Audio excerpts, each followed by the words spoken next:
كذلك يريهم الله أعمالهم حسرات عليهم وما هم بخارجين من النار صدق الله العظيم.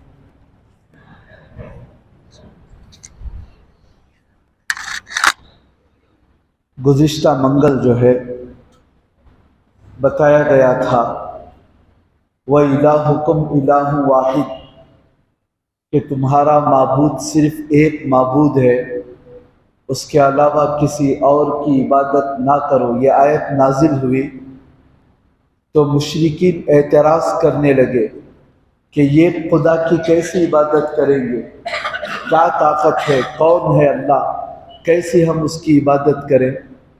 تو اللہ نے ایک آیت اتاری، اس آیت کے اندر 8 نشانیوں کو اللہ نے بیان کیا، اپنی کاریگری کو بتلایا کہ دیکھو ان چیزوں کو دیکھ کر پہچانو کہ ان کو پیدا کرنے والا کون ہے، اور جیسا میں چلاتا ہوں کیا میرے علاوہ جن کو تم خدا مانتے ہو کیا وہ یہ کام کر سکتے ہیں۔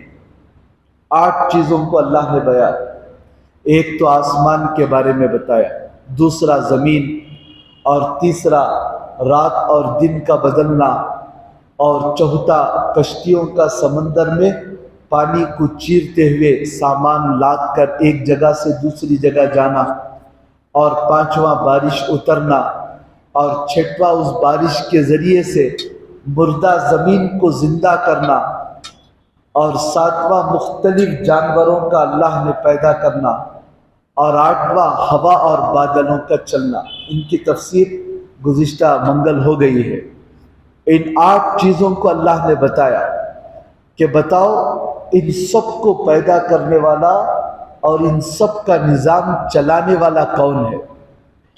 تو ان سب کو دیکھ کر ہونا تو یہ چاہیے تھا کہ لوگ جو ہے اللہ پر ایمان لائے، اللہ کے حکموں پر مر مٹے، مگر سب کچھ دیکھنے کے باوجود بھی مشرکین کی حالت کیا ہو گئی، اور انہوں نے دنیا اور آخرت میں اس کا انجام کیا ہوگا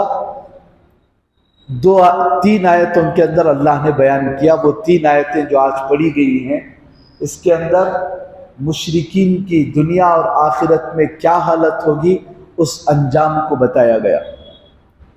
فرماتے ہیں وَمِنَ النَّاسِ مَن يَتَّخِذُ مِن دُونِ اللَّهِ أَندَادًا، اتنی سب کچھ نشانیاں دیکھنے کے باوجود بھی بعض لوگ ایسے ہیں جو اللہ کو چھوڑ کر دوسروں کو خدا بنا بیٹھے ہیں۔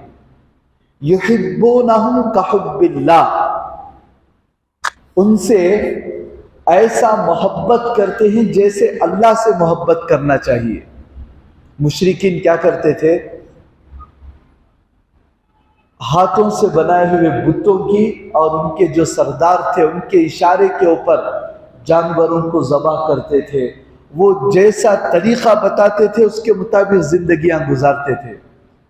تو اللہ فرماتے ہیں کہ ان لوگوں کو کیا ہو گیا، جو رویہ جو برتاؤ میرے ساتھ کرنا چاہیے وہ چھوڑ کر یہ باطل خداؤں کے ساتھ کر رہے ہیں۔ اور پھر اللہ ایمان والوں کے بارے میں بتایا کہ ذرا ایمان والوں کو دیکھو، والذین آمنوا، جو لوگ ایمان لائے، اشد حبا للہ، کہ اللہ کی محبت میں سب سے زیادہ سخت ہے۔ ایمان والوں کے دلوں کو دیکھو، ان کی حالتوں کو دیکھو کہ اللہ سے کیسی محبت کرنے والے۔ اللہ کے نبی نے واقعات بتائے کہ انبیاء کرام، صحابہ کرام کیسے اللہ سے محبت کرتے تھے۔ حضرت ابراہیم علیہ السلام کے بارے میں مشہور ہے کتنی سخت آزمائشیں ان کی ہوئی، لیکن اللہ کے ساتھ تعلق کیسا تھا ان کا۔ ایک مرتبہ امتحان لینے کے لیے اللہ نے فرشتوں کو بھیجا، جا کر صرف ابراہیم کے سامنے میرا نام لو، دیکھو میرے نام کے لیے میری محبت میں وہ کیسا قربان ہو جاتا ہے۔ انسانی شکل میں فرشتہ آیا، حضرت ابراہیم علیہ السلام بکریوں کا بڑا ریوڑ لے کر چرا رہے تھے، اور پیچھے کھڑے ہو کر اللہ کی تعریف کیا، سبحان ذی الملک والملکوت سبحان ذی العزت والعظمت والہیبت والقدرت والکبریاء والجبروت. اور ایک بہت ہی پیاری آواز میں اللہ کی تعریف کیا. تو حضرت ابراہیم تڑپ کر مچل کر گئے. کہا کہ ایک مرتبہ اور اللہ کی تعریف کرو، میں سننا چاہتا ہوں. تو فرشتے نے کہا کیا دو گے؟ کہا کہ میرے پاس جتنی بکریاں ہیں اس میں سے آدھی بکریاں تمہیں دے دوں گا.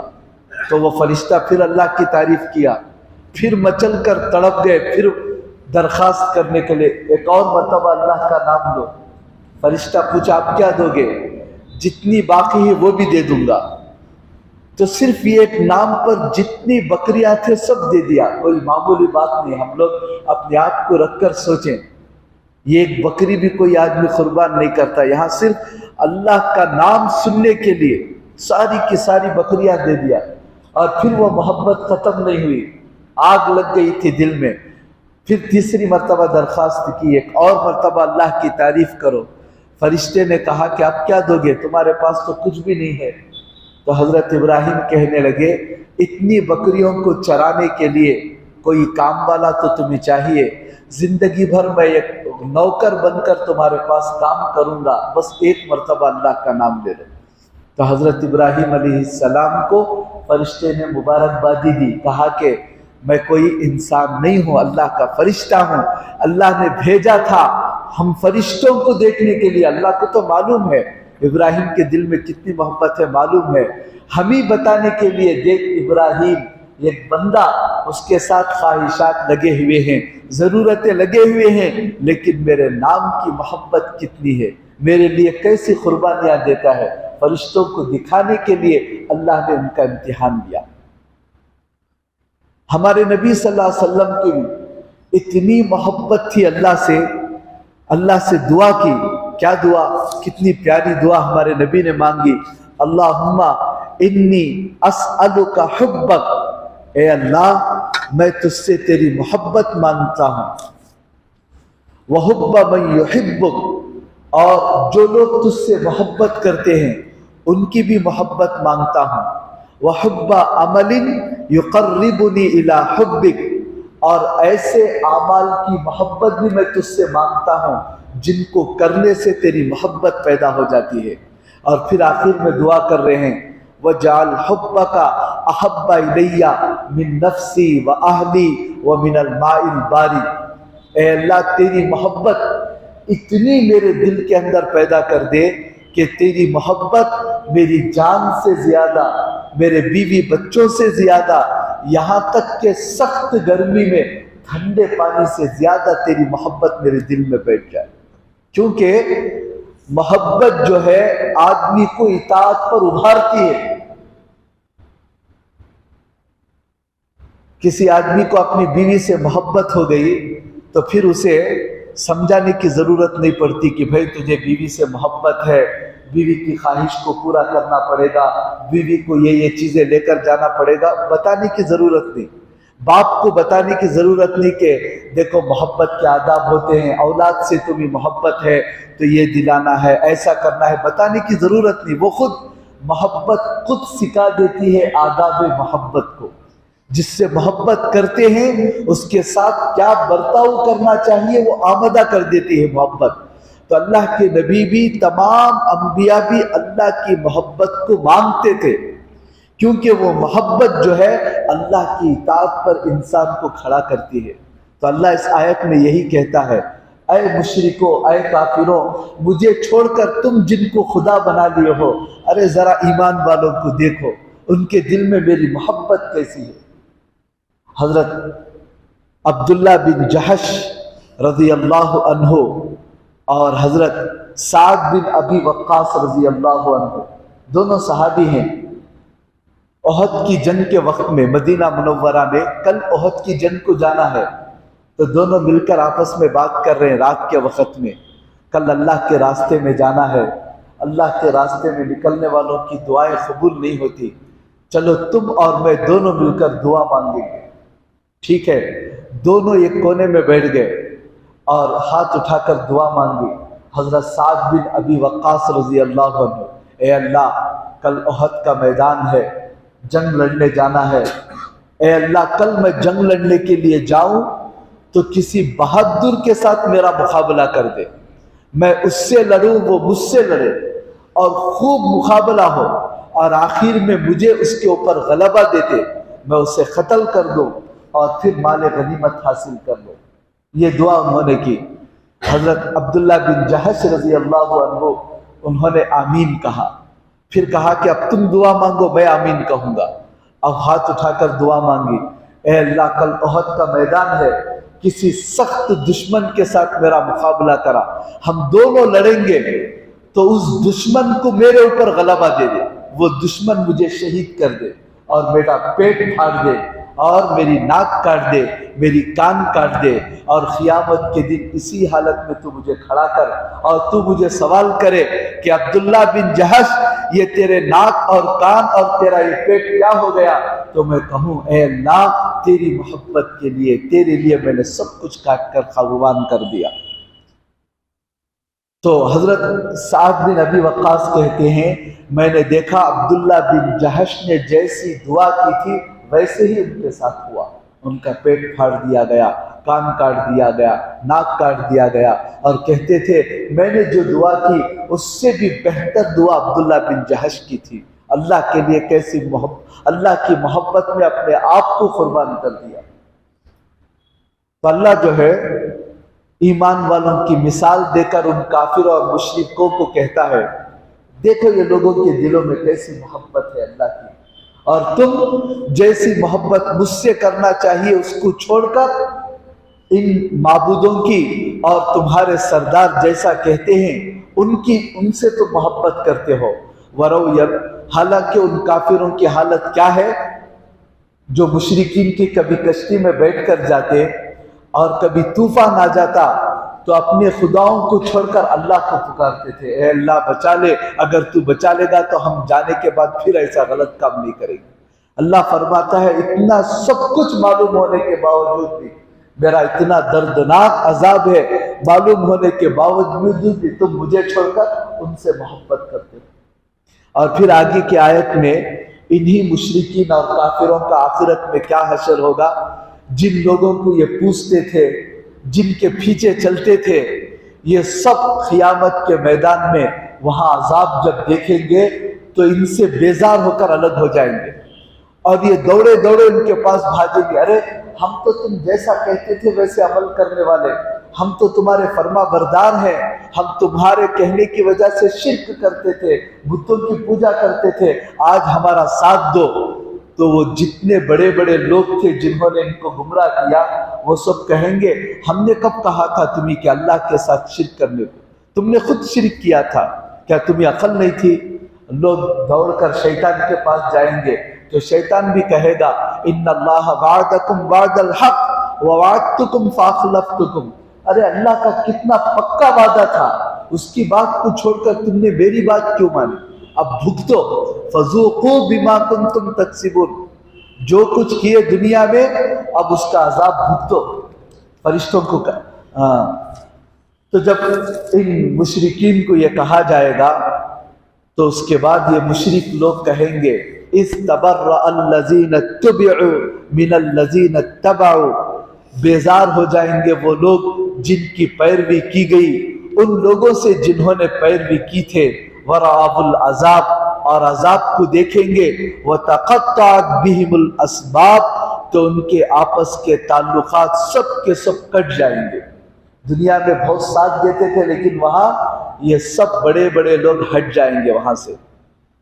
تو وقال الذین اتبعوا، تو جو لوگ ان کی بات مان کر شرک کا کام کرتے تھے، غلط کام کرتے تھے، وہ کہیں گے لو ان لنا کرۃ، اگر کاش اللہ ہمیں دنیا میں ایک مرتبہ دوبارہ بھیج دے، فنتبرأ منہم کما تبرؤوا منا، تو ان سب خداؤں سے اور ان سب غلط طریقوں سے ہم ایسے بیزاری ظاہر کریں گے جیسے یہ لوگ آج ہم سے بیزاری ظاہر کر رہے ہیں۔ كَذَلِكَ يُرِيهِمُ اللَّهُ أَعْمَالَهُمْ حَسَرَاتٍ عَلَيْهِمْ، اسی طرح اللہ ان کے اعمال کو دکھلائے گا قیامت کے دن، اور ان کو افسوس اور حسرت بنا کر ان کے اعمال کو پیش کیا جائے گا۔ وہ لوگ افسوس کریں گے، کتنا افسوس کریں گے؟ حضرت ابو بکر صدیق رضی اللہ عنہ کہتے ہیں کہ ان لوگوں کو کھڑا کیا جائے گا اور فرشتے اطراف سے آ کر کہیں، ان سے پوچھیں گے، ارے آج کے دن کے لیے تم نے کیا تیاری کی؟ اتنا سنتے ہی وہ رونا شروع کریں گے، اتنا روئیں گے آنسو ختم ہو جائیں گے، تو پھر ایسا درخواست کرتے ہوئے روئیں گے کہ خون نکلنے لگے گا، خون نکلنے، یہاں تک کہ افسوس کے مارے پھر فرشتے ہاتھ دلائیں گے، کیا تمہیں سمجھانے والے پیغمبر نہیں آئے؟ کیا تمہیں نصیحت نہیں کرتے تھے؟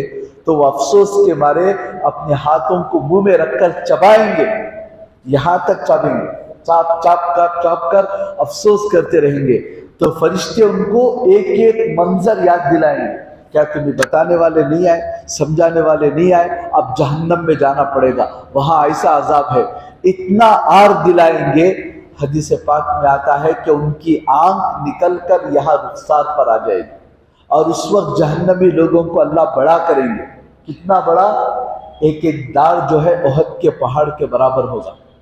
حدیث پاک میں آتا ہے ایک جہنمی آدمی تقریباً آدھی اس کی سرین جو ہے مکے سے مدینے تک تقریباً 500 کلومیٹر ہوگی، تو ایک ایک آدمی اندازہ لگاؤ 1000 کلومیٹر دور کا بڑا ہو جائے گا۔ کیوں اللہ بڑا کریں گے؟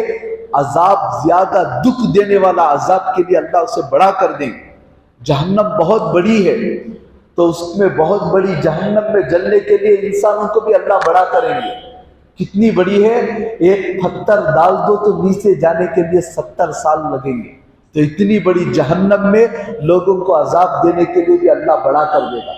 تو یہ لوگ جو اللہ کی نافرمانی کر کے آخرت کی تیاری کر کے بغیر گئے ہیں، ان کی آنکھ نکل کر یہاں چہرے پر آئے گی، تو ایک ایک آنکھ 3 میل دور چوڑی اور بڑی ہوگی۔ اتنی آنکھ سے رو کر اللہ سے چیخ کر کہیں گے، اللہ یہ ذلت ہم سے برداشت نہیں ہو رہا ہے، ہمیں اٹھا کر جہنم میں ڈال دے۔ وَمَا هُمْ بِخَارِجِينَ مِنَ النَّارِ، حالانکہ وہ آگ سے نکلنے والے بھی نہیں ہوں گے، جہنم میں جانے کے بعد نکلنے والے بھی نہیں ہوں گے، حالانکہ اس جہنم میں جانے کی لوگ تمنا کریں گے۔ تو اللہ نے ان 3 آیتوں کے اندر مشرکین کا واقعہ بیان کیا۔ آج اگر ان آیتوں کو غور سے دیکھیں، مشرکین تو چھوڑ دو، وہ تو جانے والے ہیں، ہم میں سے بہت سے مسلمان ایسے ہیں جو ایسے کام کرتے ہیں جو مشرکین کیا کرتے تھے۔ مشرکین کیا کرتے تھے؟ اللہ سے زیادہ محبت بتوں کی اور ان کی کرتے تھے۔ تو ہم میں بھی بعض مسلمان ایسے ہیں جیسی محبت اللہ سے کرنا چاہیے ویسی محبت اس کے اولیاء سے کرتے ہیں، درختوں سے کرتے ہیں۔ دیکھو جا کر مزاروں کے پاس کیا کرتے ہیں۔ جو سجدہ اللہ کو کرنا چاہیے اور اللہ کے نبی نے دوسروں کے سامنے سر جھکانے سے منع کیا ہے، وہ سجدہ کس کے سامنے کر رہے ہیں؟ اولیاء اللہ کے سامنے۔